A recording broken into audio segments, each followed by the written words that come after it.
Today marks the first day of World Space Week, that special time of year when the UN tries to convince the human race of the value of the overwhelming majority of the territory outside its houses. And the human race, to a man and woman, cries, "What's this got to do with my life?" Well, it could end it, for one thing.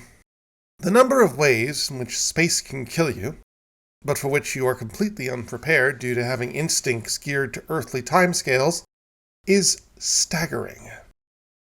As it happens, one of the few that we could potentially do something about is an asteroid collision, which is why NASA's DART project is so notable. A joint project between the Johns Hopkins University's Applied Physics Laboratory, who famously won the Pluto mission over NASA's favorite child, the Jet Propulsion Laboratory, and NASA's Planetary Defense Coordination Office. Yes, that is a thing. It is the culmination of a long-running debate in the astronomical community. What is the best way to deflect an asteroid? That glorious psychotic Edward Teller, the inventor of the hydrogen bomb and one of the inspirations for Dr. Strangelove, suggested, alongside using H-bombs to carve out harbors in Alaska, the use of a gigaton nuclear device to vaporize incoming asteroids. This idea is not as insane as it seems, and smaller variations of it have been successfully modeled in very specific circumstances. But they have yet to be tested, for obvious reasons. As of now, the preferred method would be a kinetic strike, a massive projectile striking the asteroid at hypersonic velocity, sufficient to knock it into another, safer orbit. And that is what DART just did. Maybe.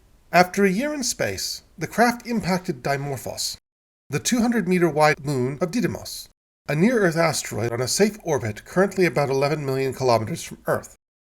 Despite its name, DART didn't fire any darts. It just hurled its 500-kilogram self into the rock at 6 kilometers per second, or about Mach 17. The moon was chosen because any changes to its velocity would be easily noticeable as it passed in front of its primary.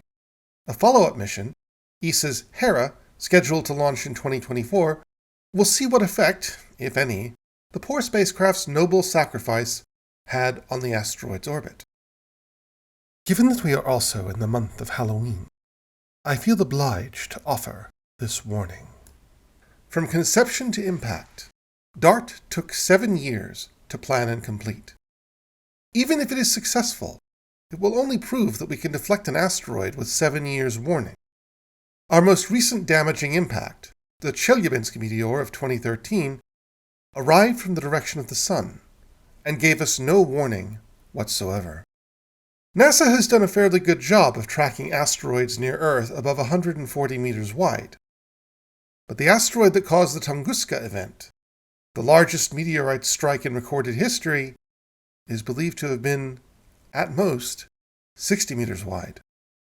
To quote the Joker, all it takes is one bad day.